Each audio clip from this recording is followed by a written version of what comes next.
Bismillahirrahmanirrahim. Assalamualaikum warahmatullahi wabarakatuh. Alhamdulillahi rabbil alamin. Wabihi nasta'inu ala umuri dunya waddin. Wassalatu wassalamu ala ashrafil anbiya'i wal mursalin. Nabina Muhammadin wa ala alihi wa ashabihi wa man tabi'ahum bi ihsanin ila yaumiddin. Allahumma anfa'na bima 'allamtana wa 'allimna ma yanfa'una wa zidna 'ilma. Allahumma rahmataka narju fala takilna ila anfusina tarfata 'ain wa aslih lana syu'unana kullaha la ilaha illa ant. Rabbana taqabbal minna innaka antas sami'ul 'alim wa tub 'alaina innaka antat tawwabur rahim. Allahumma ij'al a'malana kullaha salihah waj'alha liwajhika khalisa wa la taj'al li ahadin fihi syai'a. Rabbi shrah li sadri wa yassir li amri wahlul 'uqdatam min lisani yafqahu qawli. Thumma amma ba'd. Fa ya ayyuhal ikhwah rahimani wa rahimakumullah jami'an. Kita lanjutkan ta'lim kita membahas kitab Ad-Da' wad Dawa, buah karya Al-Imam Ibnu Al-Qayyim Al-Jauzi rahimahullah rahmatan wasi'ah. Nah. Bismillahirrahmanirrahim. Dampak buruk maksiat dan dosa, poin ke-42. Maksiat mengkhianati pelakunya pada saat dibutuhkan. Halaman 197. Di antara dampak maksiat adalah menghalangi pelakunya dalam memperoleh hal yang paling dibutuhkan oleh jiwanya. Setiap orang membutuhkan pengetahuan tentang perkara yang memberi manfaat atau mudarat dalam kehidupannya, baik di dunia maupun di akhirat. Orang yang paling berilmu ialah yang mengetahui secara rinci tentang hal itu. Sedangkan orang yang paling kuat serta paling cerdas adalah orang yang mampu menjaga diri dan keinginannya, lalu menggunakan kemampuan itu untuk mendapatkan apa yang bermanfaat baginya dan menjauhkan sesuatu yang membahayakannya. Di dalam perkara ini, tingkatan manusia berbeda-beda dari segi pengetahuan, tekad, dan kedudukan. Orang yang paling mengetahui adalah mereka yang paling memahami sebab-sebab kebahagiaan dan kesengsaraan. Orang yang paling mendapat petunjuk adalah yang mengutamakan kebahagiaan daripada kesengsaraan. Adapun orang yang paling dungu adalah yang berbuat sebaliknya. Dalam hal meraih pengetahuan tadi, maksiat mengkhianati seorang hamba dalam perkara yang paling dibutuhkan oleh jiwanya, serta dalam hal mendahulukan bagian yang paling mulia, mahal, dan kekal atas bagian yang paling rendah, jelek, dan tidak kekal. Dosa dapat menghalanginya dari kesempurnaan ilmu tersebut, juga dari perhatian terhadap perkara yang paling utama untuk dikerjakan, serta berbuat sesuatu yang paling bermanfaat baginya di dunia dan di akhirat. Apabila hamba tersebut terjatuh pada perkara yang dibenci dan ingin terlepas darinya, niscaya dia akan dikhianati oleh jiwa, hati, serta anggota tubuhnya. Pelaku maksiat ibarat orang yang membawa pedang berkarat, sehingga tidak mau keluar dari sarungnya, padahal dia sedang menghadapi musuh yang ingin membunuhnya.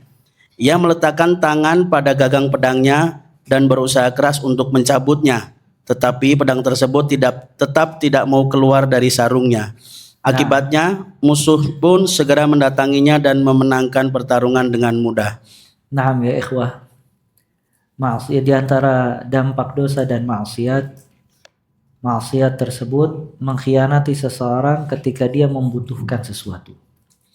Artinya manusia di dalam hidup, dia membutuhkan Allah Azza wa Jalla dan membutuhkan cara untuk meraih kebahagiaan dan membutuhkan solusi dari semua problematika dan masalah-masalahnya.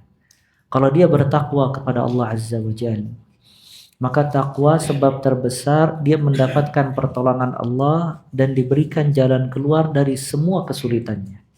Hal ini sebagaimana firman Allah Azza wa Jalla, "Wa may yattaqillaha yaj'al lahu makhraja.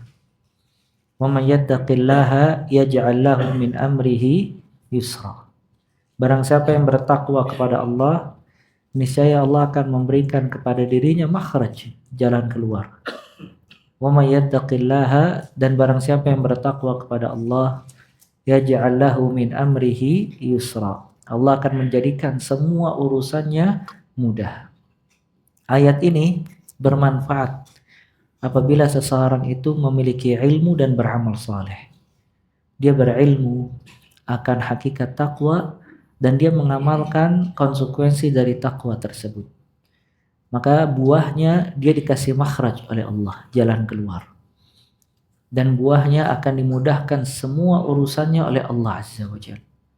Dan setiap ada kesulitan, ada kesempitan, maka Allah memberikan bantuan kepada dirinya untuk bisa berdoa kepada Allah, untuk bisa bertobat dari dosa-dosanya, dan akan dimudahkan oleh Allah jalan-jalan menuju kepada kelapangan.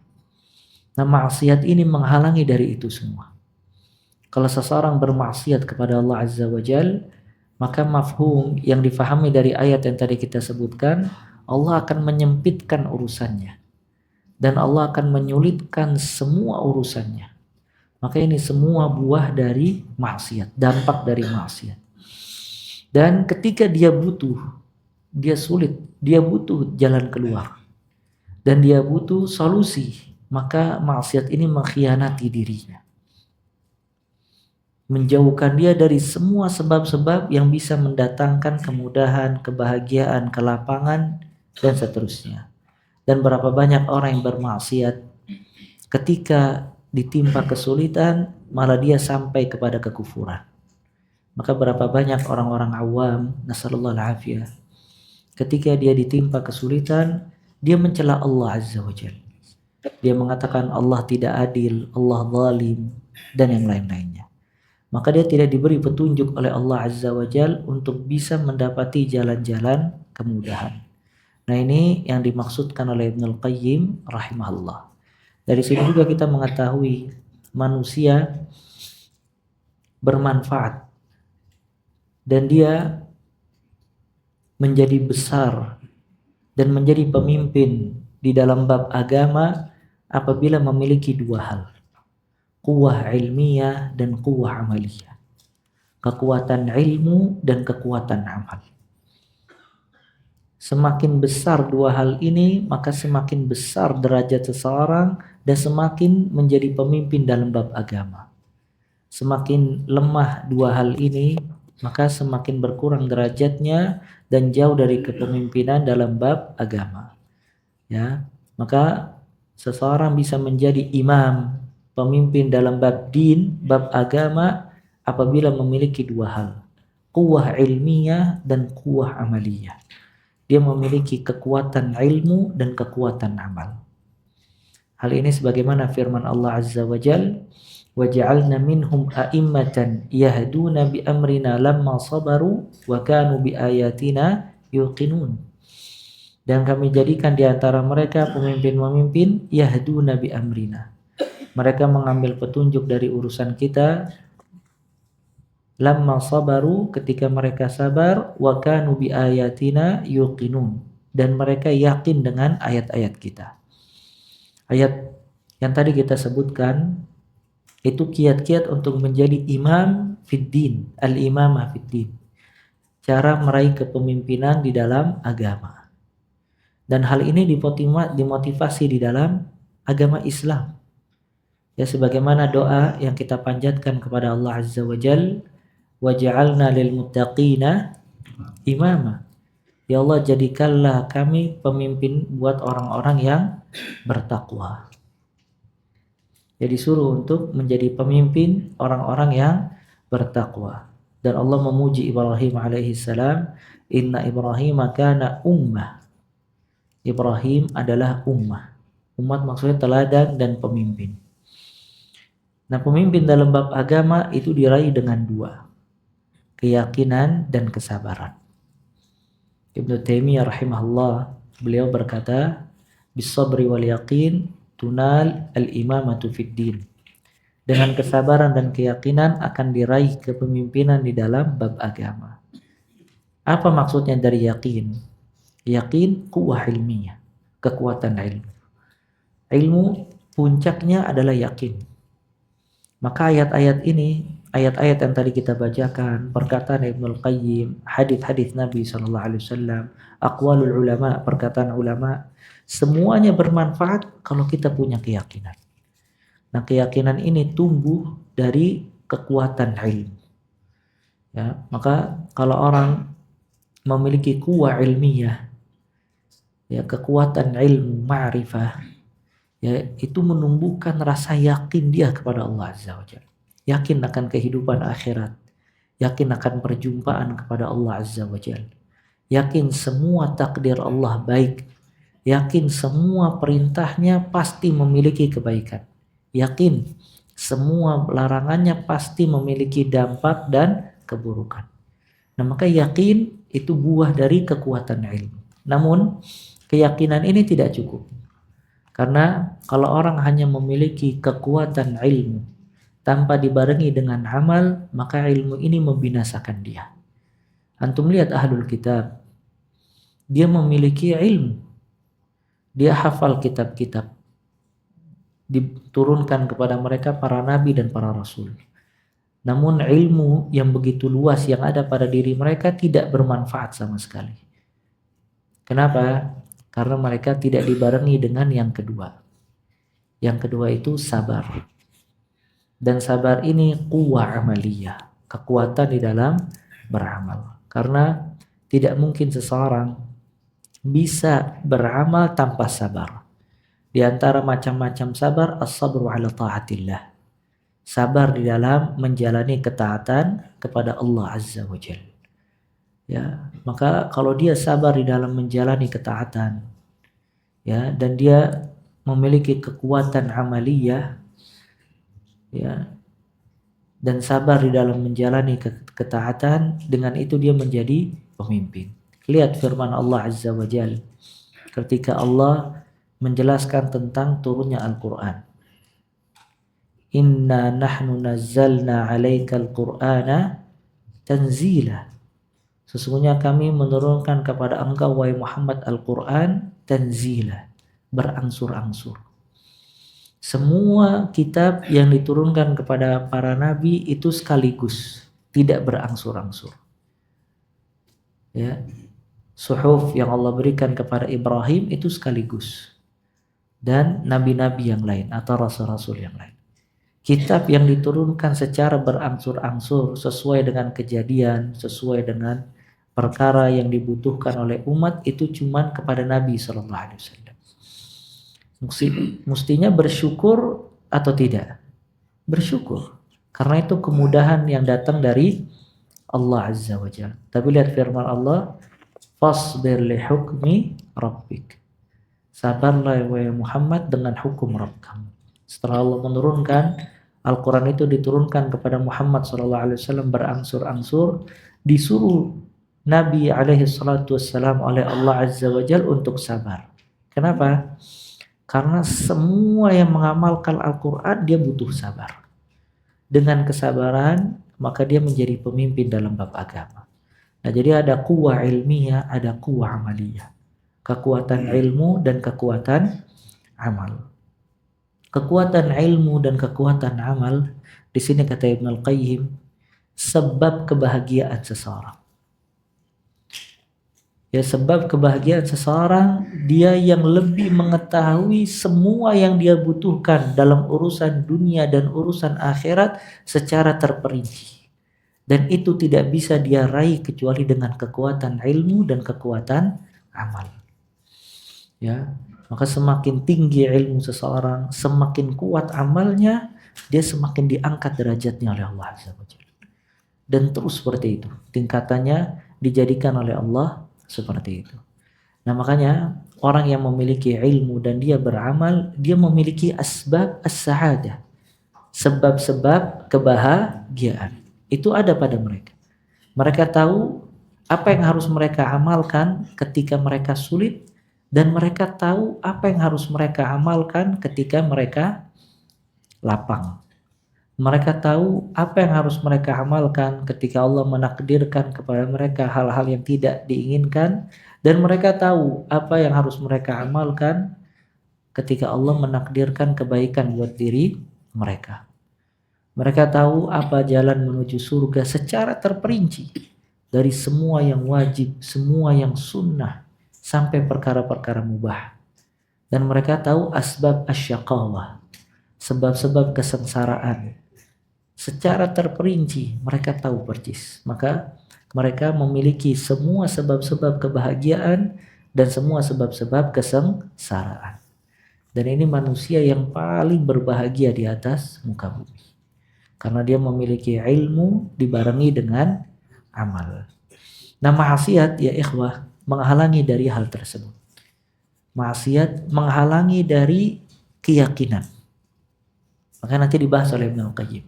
Kalau dia berbuat dosa, ya Allah maghfir lana, dia berbuat dosa, maka dosa ini menggugurkan kekuatan ilmiah.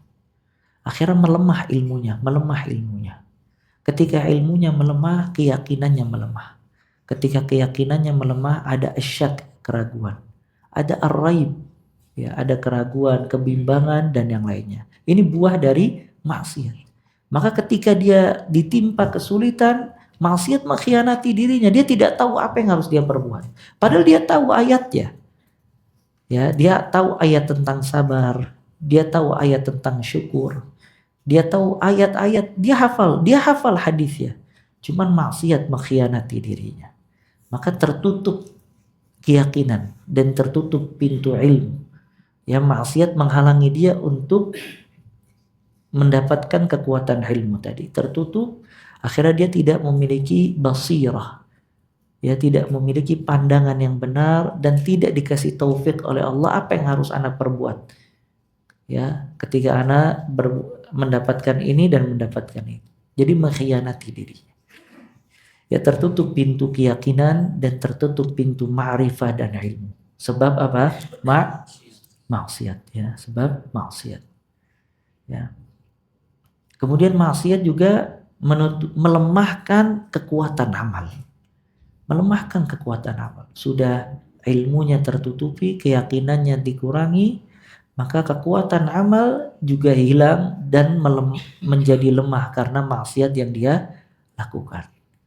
Maka dengan lemahnya keyakinan dan lemahnya dia untuk beramal, terombang-ambing dia dengan hawa nafsu, berada di dalam kegelapan-kegelapan yang tidak tahu dia harus berbuat apa. Semakin hari dia semakin bodoh, dan yang lebih dahsyat lagi, ya dia diikat oleh syaitan yang ditarik ke kiri dan ke kanan. Kemana syaitan pergi, maka di situ menarik dirinya. Nah, ini dampak dari maksiat. Maka maksiat ini mengkhianati dirinya. Makanya Ibnu Qayyim lihat rahimahullah menggambarkan seperti orang yang berperang tapi pedangnya apa? Berkarat. Dia punya pedang. Pedangnya ada, ilmunya ada. Cuman berkarat. Ketika dia butuh untuk menghadapi musuh, dia tidak bisa mengeluarkan pedangnya tadi. Berkarat. Maka dia termakan oleh musuhnya dan terbunuh oleh musuhnya, tersandra oleh musuhnya. Pedang itu ilmunya, dia punya ilmu. Antum jangan ajarkan dia tentang ayat, dia hafal ayatnya. Antum jangan sebutkan dia tentang hadis, dia hafal hadisnya. Dia tahu ana harus sabar, dia tahu ana harus bersyukur. Dia tahu anak harus bertaubat dari dosa. Dia tahu semuanya. Cuman kenapa dia tidak bisa berbuat itu? Karena dosa dan maksiat. Dan subhanallah, maksiat ini la khaira fiha. Enggak ada kebaikan sama sekali. Nasallallahu alaihi. Maka terus kita minta sama Allah Azza wa Jalla, Allahumma inna nas'aluka fi'lal khairat wa tarkal munkarat. Ya Allah, kami mohon kepada Engkau berbuat kebajikan dan meninggalkan kemungkaran. Allahumma habbib ilainal iman wa zayyinhu fi qulubina wa karrih ilainal kufra wal fusuqa wal 'isyan. Ya Allah, cintailah kami keimanan dan hiasilah keimanan itu di hati kami. Wa karrih, dan jadikanlah kami benci kepada kekufuran, kesyirikan, wa karrih ilainal kufra, kekufuran, kefasikan dan kemaksiatan. Ya. Minta terus sama Allah karena dampaknya sangat besar. Nah, demikian pula dengan hati Ia berkarat karena dosa dan mati oleh penyakit yang diakibatkan oleh maksiat. Ia tidak berdaya ketika pemiliknya membawanya untuk memerangi musuh. Sungguh, seorang hamba itu maju, berperang dan bertarung dengan hatinya, sedangkan anggota-anggota badan hanyalah mengikuti hati. Jika seorang hamba tidak memiliki kekuasaan terhadap seluruh anggota tubuhnya, maka bagaimana dia dapat melindungi diri? Begitu juga halnya dengan jiwa. Maksiat dan syahwat membuatnya buruk. An-nafs al-mutmainah atau jiwa yang tentram menjadi lemah ketika an-nafs al-amanah, jiwa yang selalu mengajak pada keburukan, menguat dan berkuasa. Setiap kali jiwa yang satu kuat, maka jiwa lain melemah. Sehingga dalam konteks ini kekuasaan akan menjadi milik jiwa yang selalu mengajak kepada keburukan. Nah, begitu juga hati, ya, dia melemah dengan kemaksiatan, dia melemah dengan syahwat. Ya, maka manusia ini memiliki nafs, macam-macam jiwa. Jiwa yang paling terbaik nafsul mutmainnah. Sebagaimana firman Allah Azza wa Jal, ya ayyatuhan nafsul mutmainnah, irji'i ila rabbiki radiyatan maradiyah, fadkhuli fi ibadi wadkhuli jannati. Nah, ini namanya nafsul mutmainnah, jiwa yang tenang. Dan tidak bisa diraih nafsul mutmainnah, jiwa yang tenang ini kecuali dengan al-ilm dan al-amal. Ya, dia menuntut ilmu syar'i dan dia beramal, dan terus dia meningkatkan kualitas ilmu dan kualitas amal. Dengan itu dia akan mendapati nafsul mutmainnah. Nafsul mutmainnah ini ketenangan, kebahagiaan. Ada kerinduan berjumpa dengan Allah Azza wa Jalla. Ya, ada ketertarikan untuk terus menjalani ketaatan. Nafsul mutmainnah, dia tersakiti kalau seseorang dimasukkan ke dalam jiwanya al-ghaflah, kelalaian, apalagi kemaksiatan. Nah, sedangkan jiwa yang lain itu ammarah, nafsul ammarah. Nafsul ammarah itu nafsu atau jiwa yang selalu menyuruh kepada keburukan. Menyuruh kepada keburukan. Sebagaimana firman Allah Azza wa Jal, innan nafsa la'ammaratun bisu. Sesungguhnya jiwa itu menyuruh kepada keburukan. Nah, ini jiwa dua macam jiwa ini terus berperang. Kalau dia memiliki nafsul mutmainnah, maka nafsul ammarah terpendam. Namun kalau dia memiliki nafsu al-ammarah, maka nafsul mutmainnah terpendam. Nah, tinggal bagaimana dia mengkondisikan dirinya. Kalau dia terus menjalani ketaatan, menjauhi kemaksiatan, ya maka dia akan diberikan oleh Allah nafsul mutmainnah. Nah, ini siapa yang paling kuat di antara keduanya, itu yang akan menduduki jiwanya. Dan tidak ada stagnan. Maka dikatakan oleh salah seorang salaf, nafsuk illam tushghilha bil haqq syagalatkal batil. Jiwamu kalau kamu tidak menyibukkannya dengan hak, kebenaran, kebaikan, syagalatkal batil, pasti akan menyibukkan kamu dengan kebatilan. Makanya Allah menyuruh kita ketika kita ada waktu kosong untuk diisi dengan aktivitas yang lain. Fa idza faraghta fansab. Setelah kamu selesai dari satu urusan, maka isilah, kerjakanlah urusan yang lain. Kenapa? Karena al-faragh, kekosongan itu mesti lebih identik dengan al-ghaflah, kelalaian. Ya, kalau orang kosong tidak ngapa-ngapain, mesti ghaflah, lalai. Dulu Anda punya guru dosen, dia mengatakan, antum jangan sampai keluar rumah melangkah, antum tidak tahu Anda harus kemana. Itu kelalaian. Ya, antum jangan sampai ke kiri, ke kanan, ke depan, naik ke sana, naik ke sana, jalan ke sini, tapi antum nggak tahu tujuan antum apa. Upayakan antum keluar rumah, antum memiliki tujuan yang jelas. Ya, artinya dia menasehatkan jangan sampai waktu terbuang sia-sia. Ya, tidak tahu apa yang harus dia lakukan. Makanya ini keutamaan orang-orang yang sibuk dengan ilmu. Karena orang yang sibuk dengan ilmu, dia terus bergelut dengan kitab, dengan bahas, dengan kajian, dengan mencatat, menulis. Maka setiap waktu yang dia habiskan barokah. Dia mendengar ayat-ayat Allah dan sabda-sabda Nabi Muhammad SAW. Maka dikatakan kepada Abdullah bin Mubarak rahimahullah, ala tastawhish. Abdullah bin Mubarak, dia sering menyendiri. Teman-temannya berkata, ala tastawhish.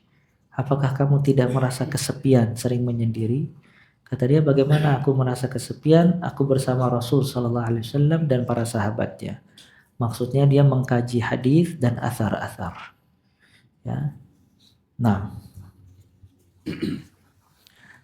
Tidak menutup kemungkinan bahwa an-nafs al-mutmainnah tersebut telah mati dan tidak mungkin lagi dihidupkan. Seperti itulah kematian di alam barzah, yang tidak pula hidup di akhirat. Kehidupan yang ada tidak bermanfaat, melainkan hanya kepedihan yang hadir. nah, jadi ini maksudnya kata Ibnu Al-Qayyim, keadaan kita di alam barzakh itu sebagaimana keadaan jiwa kita di dunia. Jadi kalau setiap di antara kita ingin tahu bagaimana kita di liang lahat nanti, maka dia lihat bagaimana keadaan hati dia. Hati dan jiwa dia. Kalau hati dan jiwa dia mutmainnah, qalbun salim, maka itu modal dia untuk bisa bahagia di alam barzakh. Namun kalau hati dia goncang, hati dia sempit, jiwa dia menyuruh kepada keburukan, tidak memiliki ketenangan, begitu juga keadaan dia di alam barzakh. Ya, karena alam barzakh ini dinilai dari hati. Ya, kata Allah Azza wa Jalla, innal insana li rabbih lakanut wa innahu ala dzalika lasyahid wa innahu lihubbil khairi lasyadid afala ya'lamu idza bu'thira ma fil kubur wa hussila ma fis, dan diperlihatkan apa yang tersimpan di dalam hati. Maka ayat ini menunjukkan keadaan hati, keadaan kita di alam barzakh, di liang lahat, itu sebagaimana keadaan hati kita di dunia. Maka balil insanu ala nafsihi basirah, manusia itu lebih mengetahui akan dirinya. Dia tahu, nggak bisa ditipu. Dia tahu dia ini tenang atau tidak tenang, dia goncang atau tidak goncang, dia yang tahu. Ya, dan itu dia yang bisa nilai bagaimana kalau dia di alam barzakh kelak. Nah, sebagian nafas, sebagian jiwa itu kalau sudah mati tidak bisa hidup lagi. Dan sebagian hati kalau sudah menjadi qalbun mayyit nggak bisa lagi menjadi qalbun salim. Ya, kalau sudah mati sulit untuk dihidupkan kembali. Nah, Intinya, ketika pelaku maksiat ditimpa musibah atau bencana, dia dikhianati oleh hati, lisan, dan anggota tubuhnya dalam perkara yang paling bermanfaat untuknya. Hatinya tidak bertawakal, tidak merendahkan diri, dan tidak kembali kepada Allah. Lisannya tidak mau mentaati untuk berzikir. Kalaupun dapat berzikir, dia tidak mampu menyatukan antara hati dan lisannya. Hatinya terpisah dari lisannya, sehingga zikir tidak membawa dampak positif baginya. Ditambah lagi, hati dan lisannya terhalang dari apa yang disebut dalam zikir, hingga tidaklah dia berdoa atau berzikir melainkan dengan hati yang lalai dan main-main. Setiap kali orang ini meminta anggota tubuhnya untuk membantunya dalam ketaatan, mereka menolak dan tidak mau tunduk kepadanya. Semua dampak ini disebabkan oleh pengaruh dosa dan maksiat. Pelaku dosa itu seperti seseorang yang memiliki pasukan untuk melindunginya dari serangan musuh, tetapi dia mengabaikannya, menyia-nyiakannya, melemahkan, dan memutus jalur informasi mereka. Ironisnya, tak kala musuh menyerang, dia ingin agar pasukan tersebut mengerahkan segala kemampuan untuk melindunginya tanpa perlu didukung oleh adanya kekuatan pasukan tersebut. nah, ini menunjukkan kalau dosa itu menghilangkan semua solusi. Maka ketika dia jatuh atau dia berbuat maksiat, hatinya, lisannya, anggota badannya mengkhianati dirinya. Hatinya tidak bisa untuk meminta kepada Allah, bergantung kepada Allah, mengharapkan solusi dari Allah Azza wa Jalla. Lisannya sulit untuk memohon dan meminta kepada Allah Azza wa Jalla. Anggota badannya juga sama, tidak tergerak untuk sholat, untuk mengangkat tangan, memohon dan yang lainnya. Ini semua dampak apa? Maksiat. Makanya orang maksiat, nasallallahu alaihi, kalau dia sudah sulit, tambah sulit lagi dia. Ya, sebagian orang menghilangkan kejenuhan atau masalah yang ada di benaknya atau urusan keluarganya dengan maksiat, subhanallah. Ya, dia kalau ada masalah dia minum khamr. Ya, dia pikir minum khamr itu bisa menghilangkan dari semua kepenatan. Dia kalau ada masalah begadang sama teman-temannya. Ya, sampai pagi. Dia pikir itu bisa menghilangkan masalahnya. Ya, maka semua anggota badannya mengkhianati dia. Nggak mungkin dia nggak tahu kalau berdoa itu solusi. Cuman dia terhalangi dan dikhianati oleh hatinya, anggota badannya dan juga lisannya. Kata Ibnu Qayyim, hadza kulluhu atharudz dzunub wal ma'asi. Ini semua dampak dosa dan maksiat. Seperti orang yang memiliki pasukan. Dia diserbu oleh musuh. Dia ingin pasukannya ini membantu dia untuk menyerbu musuh tersebut, tapi pasukannya tidak berbuat apa-apa. Akhirnya dia tersandra atau terbunuh dengan musuhnya tadi. Karena pasukannya lemah atau mengkhianati dia. Ya, mengkhianati dirinya. Nah, Terdapat perkara lain yang lebih menakutkan dan menyakitkan, yaitu pelaku dosa dikhianati oleh hati dan lisannya ketika sedang mengalami sakaratul maut atau hendak berpulang menuju Allah. Bahkan tidak jarang dia terhalangi dari mengucap syahadat seperti yang banyak disaksikan. Dikatakan kepada sejumlah orang yang sedang menjemput maut, ucapkanlah la ilaha illallah. Ada yang menjawab, aku tidak bisa mengucapkannya. Ada yang menjawab, skakmat, sekarang aku telah mengalahkanmu. Teringat ketika dia bermain catur. Setelah mengucapkan hal itu, dia pun meninggal dunia. Dikatakan oleh yang lain, ucapkanlah la ilaha illallah, tetapi dia justru melantunkan syair di bawah ini lantas meninggal. Duhai, siapakah wanita yang suatu hari bertanya dalam keletihan, manakah jalan menuju pemandian umum minjab? Ada yang ketika sakaratul maut mendendangkan lagu sampai dia menghembuskan napasnya yang terakhir. Ada juga yang justru membantah, apa yang kamu ucapkan itu tidak akan bermanfaat untukku sebab aku telah melakukan segala macam kemaksiatan. Setelah itu dia meninggal tanpa sempat mengucapkan kalimat syahadat tersebut. Ada pula yang menjawab, hal itu tidak bermanfaat untukku. Aku sendiri tidak ingat apakah aku pernah melakukan sholat untuk Allah meskipun hanya sekali. Nah, ini juga diantara dampak dosa dan maksiat, seseorang dihukum oleh Allah dengan su'ul khatimah. Su'ul khatimah. Ya. Karena Ibnu Rajab rahimahullah mengatakan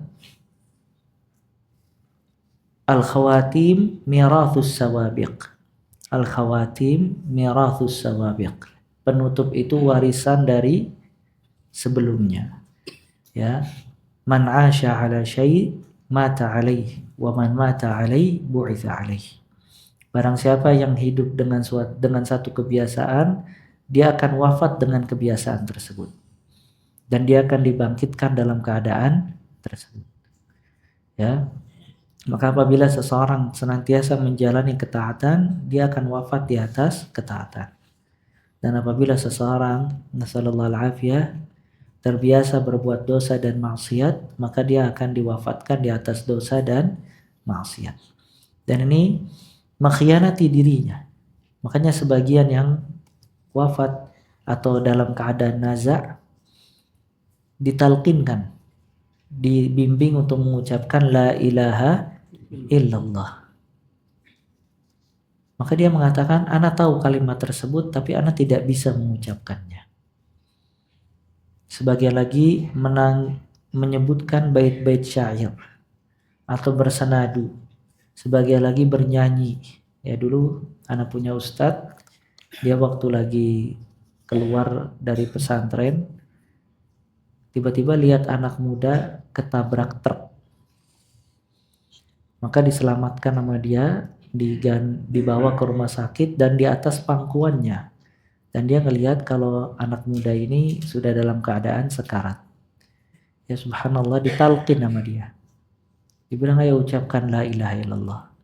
Anak muda itu enggan untuk mengucapkan la ilaha illallah, maka malah dia menyanyi lagu-lagu pop sampai dia wafat.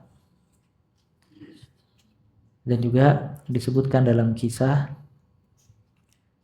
ada anak-anak muda yang sedang berjalan menaiki mobil kemudian kecelakaan. Yang lain mati kecuali satu dalam keadaan sekarat. Nah, di situ ada polisi melihat, ketika dihampiri maka ditalkin anak muda tersebut. Disuruh untuk mengucapkan la ilaha illallah. Maka kata anak muda itu, huwa fi saqar, huwa fi saqar. Maksudnya ana di dalam sakar, ana di dalam sakar. Maka polisi ini nggak tahu apa maksud dari perkataan pemuda ini. Sampai wafat dia mengucapkan ana fi sakar. Aku sudah di sakar. Akhirnya ketika polisi ini pulang membaca Al-Quran, dia menemukan firman Allah tentang sakar. Dalam surat Al-Mudaththir Allah berfirman, ma salakakum fi sakar. Para malaikat bertanya kepada penghuni neraka, namanya neraka sakar. Apa yang menyebabkan kalian masuk ke sakar? Qalu lam naku minal musallin. Kita dulu tidak pernah salat. Walam naku nut'imul miskin. Kita tidak pernah memberikan makan orang miskin. Wa kunna nakhudu ma'al khaidin. Dan kita berbuat lalai bersama orang-orang yang lalai. Sakar. Dan ini kasus seperti ini banyak sekali. Ada sebagian, nasallallahu al-afiyah, ketika ditalkin untuk mengucapkan la ilaha illallah, dia memanggil nama-nama pelacur. Si fulana dan si alana. Dan ada lagi yang wafat, di sampingnya botol khamar. Dia sedang mabuk, kemudian dia sekarat, dan orang-orang menemukan dia wafat, di sampingnya ada botol minuman keras. Ya, ini dampak dari maksiat. Maka maksiat ini mengkhianati dirinya untuk mengucapkan la ilaha illallah. Sedangkan kata Nabi alaihi salatu wassalam, man kana akhiru kalamihi la ilaha illallah dakhala al-jannah. Barang siapa yang perkataan terakhirnya la ilaha illallah masuk surga. Nah, ada di antara mereka yang menentang syahadat. Aku kafir mengingkari terhadap apa yang kamu ucapkan. Kemudian dia meninggal dunia tanpa mengucapkannya. Ada yang menjawab, setiap kali aku hendak mengucapkannya, lisanku kaku. Saya pernah diberitahu oleh orang yang pernah menghadiri sakaratul maut seorang pengemis. Menjelang ajalnya, pengemis tersebut terus berkata, recehannya, demi Allah, recehannya, hingga akhirnya meninggal. Bahasa Arabnya fals wallah, fals wallah. Maksudnya fals, fulus. Jadi ketika ditalqin fulus kata dia. Nah, saya juga diberitahu oleh sebagian pedagang bahwasanya ketika ada seorang kerabat yang mengalami sakaratul maut dan ditalqin atau dituntun dengan kalimat la ilaha illallah, dia malah menyatakan barang ini murah, barang ini bagus, barang ini begini dan begitu hingga akhirnya meninggal. Subhanallah, sudah banyak orang yang menyaksikan hal ini untuk dijadikan pelajaran. Padahal yang tidak mereka ketahui dari keadaan orang-orang yang mengalami sakaratul maut masih jauh lebih banyak lagi. Nah, ini memberikan pelajaran kepada kita ya ikhwah. Maka berusaha dalam hidup ini menjadi hamba Allah yang saleh dan punya cita-cita kehidupan akhirat. Ya, bukan berarti antum tidak memiliki aktivitas duniawiyah. Tafadhal. Antum mau bekerja, berniaga, nggak jadi masalah. Cuman itu bukan tujuan utama. Seseorang di dalam hidup ini berusaha untuk menggapai keridhaan Allah dan kehidupan akhirat. Ya, maka jangan dia korbankan Rabbnya Azza wa Jal, dan jangan dia korbankan kehidupan akhirat dengan semua yang sifatnya fana. Dunia ini semuanya fana, dan apa yang ada di dunia ini fana. Harta kita fana, semua yang kita miliki fana. Kenapa nggak kita bawa? Yang akan menemani kita dan modal kita untuk berjumpa dengan Allah, apa yang kita korbankan buat Allah Azza wa Jalla. Ya, makanya diingatkan oleh Allah, bal tu'thirunal hayatad dunya wal akhiratu.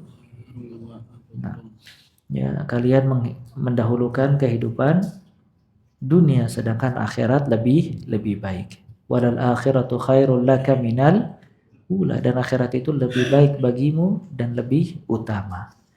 Ya, antum lihat orang-orang ini menghabiskan semuanya untuk dunia. Maka Allah tidak menginginkan mereka di akhir hayat ditutup dengan kehidupan yang baik. Kenapa? Karena dia tidak hidup untuk berkhidmat kepada Allah Azza wa Jalla. Dia lupakan Allah ketika hidup. Bagaimana Allah ingin dari mereka untuk ingat Allah di akhir hayat. Maka yang ingat Allah di akhir hayat, ketika dia hidup mengingat siapa? Allah Azza wa Jalla. Dia ingat Allah, maka Allah mengingat dia di sakaratul maut. Namun kalau dia lupa kepada Allah, Allah pun melupakan dia ketika di akhir hayat. Sedangkan di akhir hayat dia sangat butuh bantuan Allah Azza wa Jalla. Di tengah-tengah kelalaiannya, di tengah-tengah sakitnya sakaratul maut, dan syaitan mengirim bala tentaranya untuk menggoda dia di akhir hayat. Namun Allah tidak menolong dia di saat dia butuh Allah Azza wa Jalla. Kenapa? Dia lupakan Rabbnya Azza wa Jalla. Dia lupakan kehidupan akhirat yang kekal. Kemudian di akhir hayat dia menginginkan dia bisa mati dalam keadaan yang baik. Maka semua orang yang hidup dengan niat berkhidmat kepada Allah, berkhidmat untuk agama Allah, menghabiskan waktu untuk beramal saleh, Allah yang akan membimbing dia di akhir hayat, dia akan ditutup dengan penutup yang baik. Dan kata Nabi alaihi salatu wassalam, innamal a'mal bil khawatim. Sesungguhnya amalan itu tergantung dari penutupnya. Tergantung dari penutupnya. Makanya ada perkataan bagus. Laisat al-ibrah binaqsi al-bidayat, walakin bikamalin nihayat. Yang paling inti itu bukan kekurangan di awal, tapi kesempurnaan di akhir. Karena semua orang di awal pasti kurang. Orang lagi belajar mesti proses, kadang jatuh, kadang harus bangkit, kadang dia futur. Itu di awal proses. Makanya bukan itu dilihat oleh Allah, tapi dilihat bikamalin nihayat, kesempurnaan di akhir, kesempurnaan di akhir. Ya, karena akhir itu penentunya apakah dia baik atau tidak baik. Maka kita memohon kepada Allah Azza wa Jalla husnal khatimah dan dilindungi dari su'ul khatimah. Nah.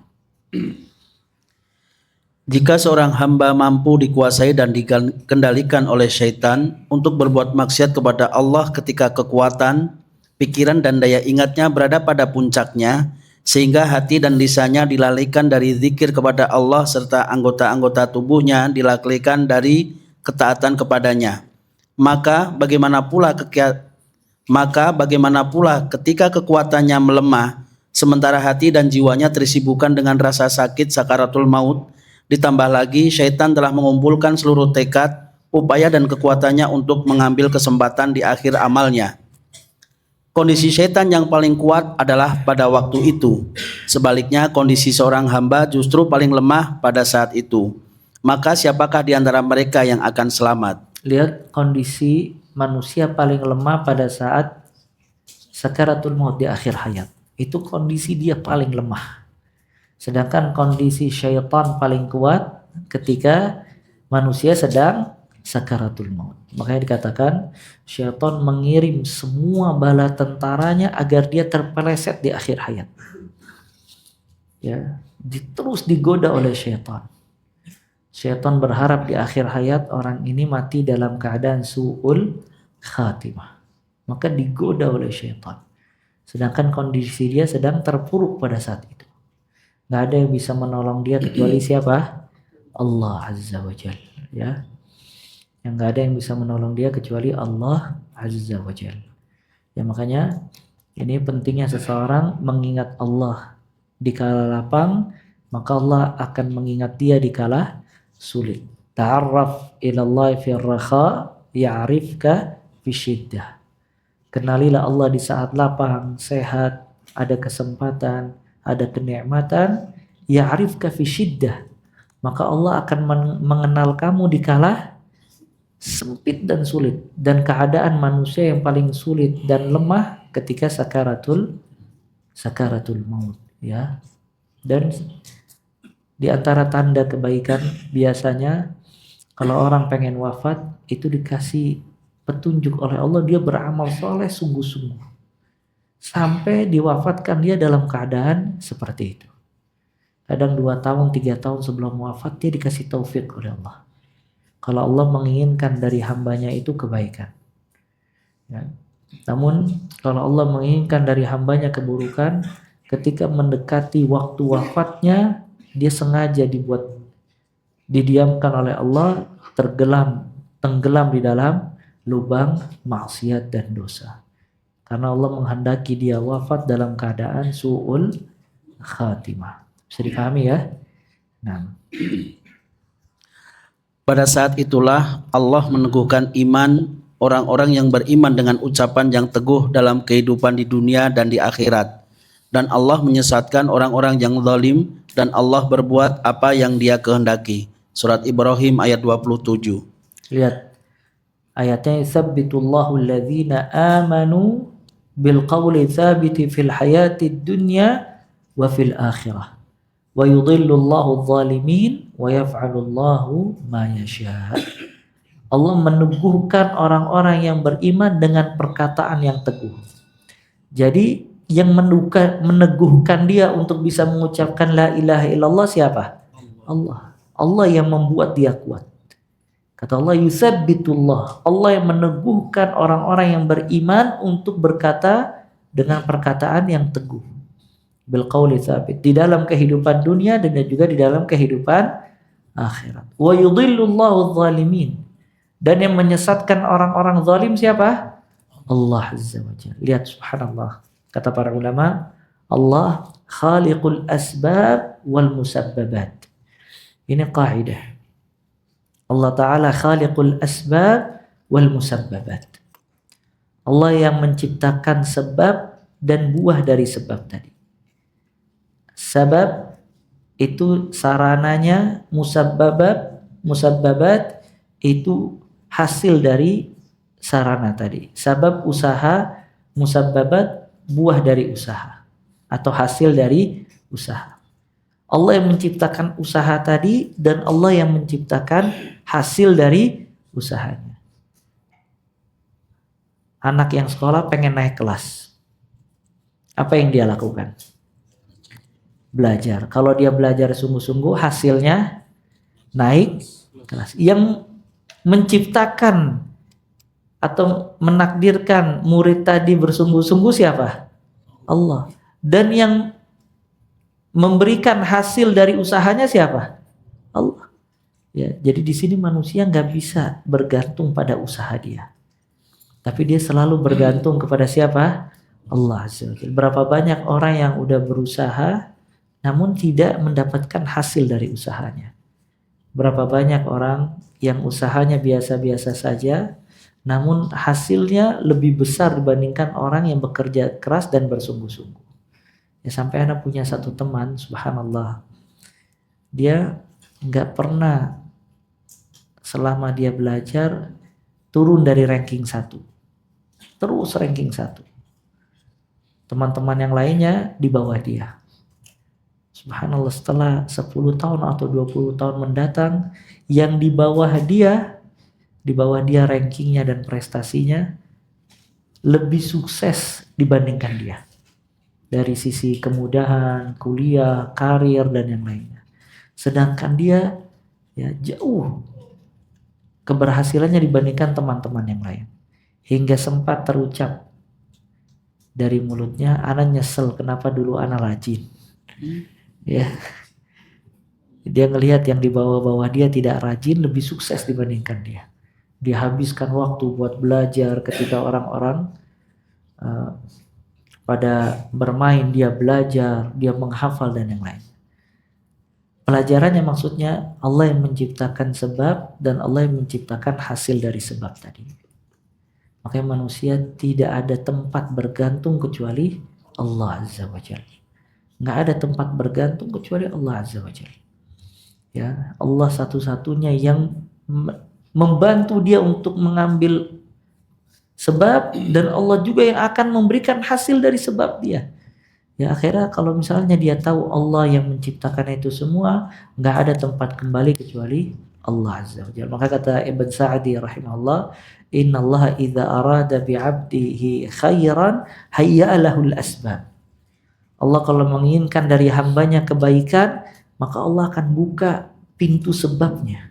Si fulan sakit. Allah menginginkan dari hamba ini sehat dari penyakitnya. Nanti Allah yang akan membuka jalan sebabnya dan hasil dari sebab tadi. Dia pergi ke sana, pergi ke sini, sampai nanti dia ketemu satu dokter atau tabib yang cocok dan menjadi sebab kesehatan. Ya, makanya dia berdoa, minta sama Allah kesehatan, Allah akan menunjukkan sebabnya dan hasil dari sebabnya. Allah menakdirkan seorang hamba jadi kaya. Makanya kaya itu bukan pintar dia, bukan modal dia. Kaya itu Allah yang membukakan sebab dan hasil dari sebabnya. Maka Allah akan iringi dia, digandeng oleh Allah, ditarbiyah oleh Allah, akan masuk ke satu sebab, kemudian akan diberikan hasil dari sebabnya. Si fulan, Allah menginginkan dia menjadi menteri misalnya. Nanti Allah yang bawa, Allah yang memberikan usaha, dan Allah pun yang akan memberikan hasil dari usahanya. Nah, begitu juga ketika orang diinginkan oleh Allah, dia wafat dalam keadaan husnul khatimah. Maka Allah yang memberikan sebab dan Allah yang akan memberikan buah dari sebabnya. Maka Allah akan memberikan kepada dia taufik. Mungkin dia mendengarkan kajian, duduk di majelis ta'lim, mendengarkan 1-2 nasihat, masuk ke dalam hatinya, menjadi sebab hidayah, dia tinggalkan dosa-dosa dan maksiat, dia menjadi hamba Allah yang saleh, diwafatkan dalam keadaan itu. Allah yang menginginkan dia untuk berbuat itu. Jadi Allah yang mengatur semuanya. Nah, begitu juga kalau ingin disesatkan oleh Allah. Ya, dia sebelumnya Masya Allah, tiba-tiba terkena satu fitnah, maka fitnah ini membuat dia sesat, semakin jauh dari Allah, kemudian wafat dalam keadaan tersebut. Ya, maka ini subhanallah khaliqul asbab wal musabbabat.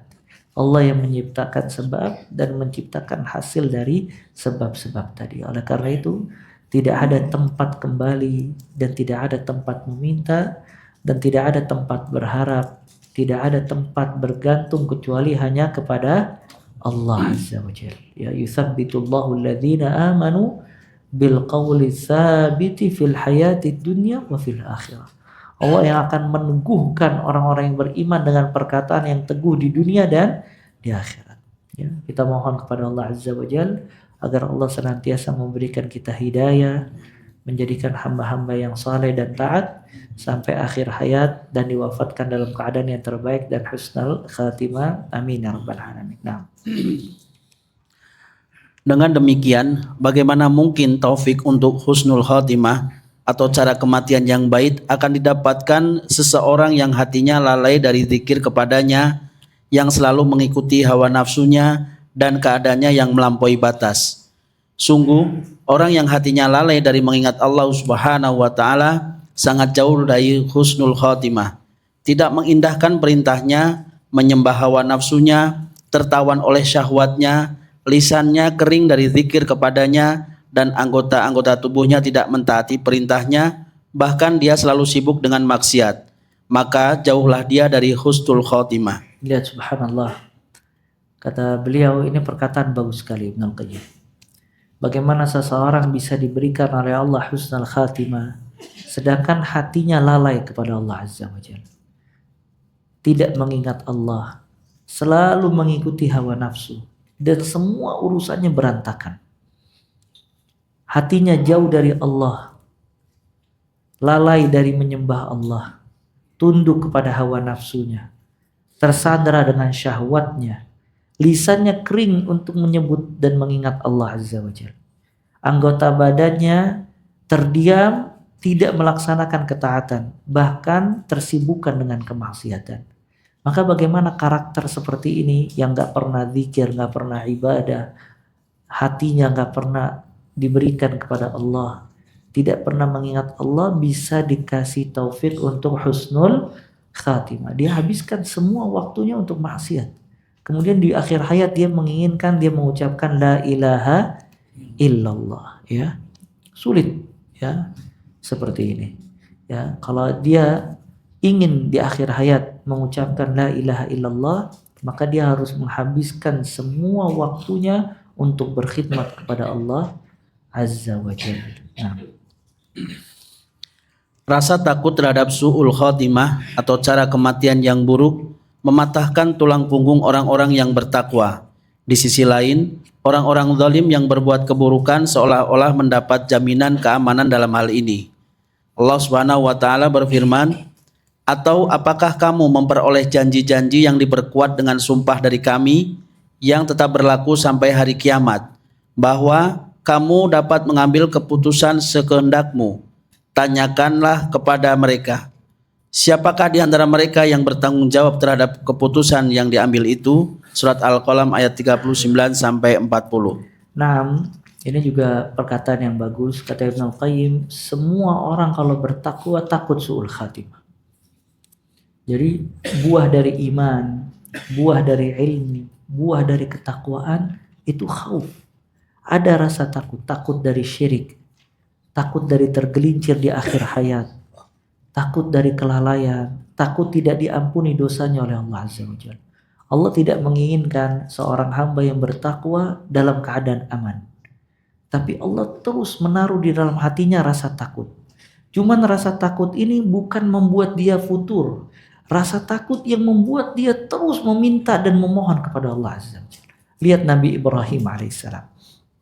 Nabi Ibrahim kekasih Allah yang berdakwah dakwah tauhid. Seorang diri mendakwakan tauhid sampai bapaknya pemahat patung yang menolak dakwanya Ibrahim alaihissalam. Mungkin gak Ibrahim berbuat syirik? Gak mungkin. Gimana dia dikasih wahyu oleh Allah, diangkat menjadi seorang rasul, diangkat menjadi khalilullah, terus dia berbuat syirik? Gak mungkin, mustahil. Tapi lihat apa doanya Nabi Ibrahim. Wa junubni wa baniya an na'budal asnam. Ya Allah, jauhilah aku dan anak keturunanku dari menyembah patung. Nabi Ibrahim ada takut nyembah patung. Padahal dia udah jelas-jelas menyuruh umatnya untuk tidak menyembah patung. Tapi dia berdoa, ya Allah jauhkan aku dan anak keturunanku dari menyembah patung. Ya kata para ulama, manusia kalau punya iman, punya takwa, punya ilmu, ada rasa takut tergelincir. Makanya la yakhaf an-nifaq illa munafiq. Enggak ada yang merasa aman. La yakhaf an-nifaq illa mu'min. Tidak ada yang takut dari sifat kemunafikan kecuali orang yang beriman. Sedangkan orang yang tidak beriman selalu merasa nyaman. Makanya subhanallah ya ikhwah, ini pelajaran.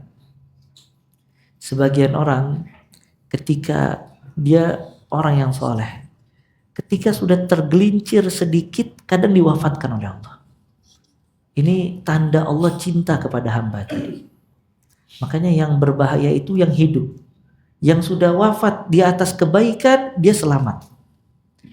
Ya, di antara doa yang diajarkan oleh Nabi SAW, wa idza aradta fitnata qaumin fatawaffani ghaira maftun. Ya Allah, apabila engkau menginginkan fitnah kepada satu kaum, fitnah syahwat, fitnah syubhat, fitnah semua pertumpahan darah dan yang lainnya.